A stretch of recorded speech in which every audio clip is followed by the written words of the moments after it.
تغيير باسورد الواي فاي راوتر اورنج الجديد الفيديا سيل موديل اتش 188 اي. طبعا لو شركه اورنج فودافون اتصالات فهو الشرح عشان سيستم الراوتر واحد. تمام. اول حاجه يا شباب هتفتح المتصفح بتاعك بالشكل ده كده وهتكتب فيه البحث 192.168.1.1.1 وهتقول انتر.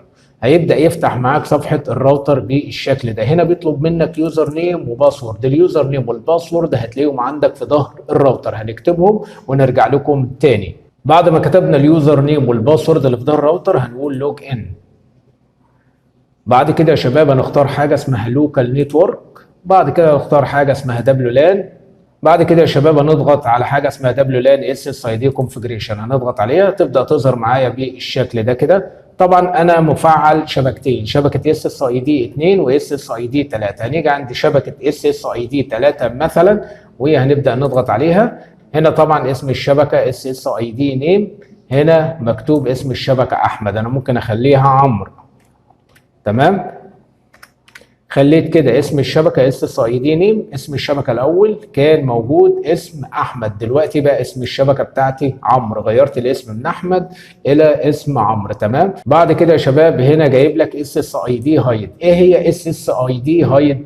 هايد يعني اخفاء للشبكه، طول ما معمول عليها اوف كده الشبكه ظاهره لاي جهاز بيلقط واي فاي. طب انا عايز اعمل لها اخفاء، يعني عايز اعمل اخفاء لشبكه الواي فاي، فهاجي عند اس اس اي دي هايد وهضغط على اون.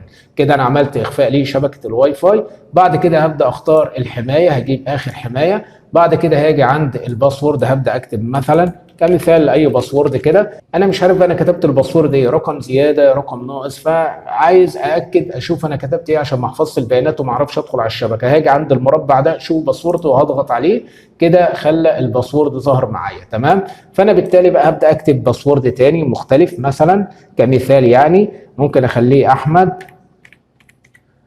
احمد شباك 25 ات مثال. بعد كده حرف الاي كابيتال. تمام. حرف الاي كابيتال. تمام كده بالشكل ده انا خليت الباسورد بتاعي بقى قوي، احمد كل الحروف سمول، بعد كده شباك، بعد كده رقم 25، بعد كده اد، بعد كده حرف الاي كابيتال، وهبدا اضغط على ابلاي. هيحفظ معايا الاعدادات بشكل طبيعي خالص، يعني لو ضغطت على ابلاي كده فبدا يحفظ معايا البيانات.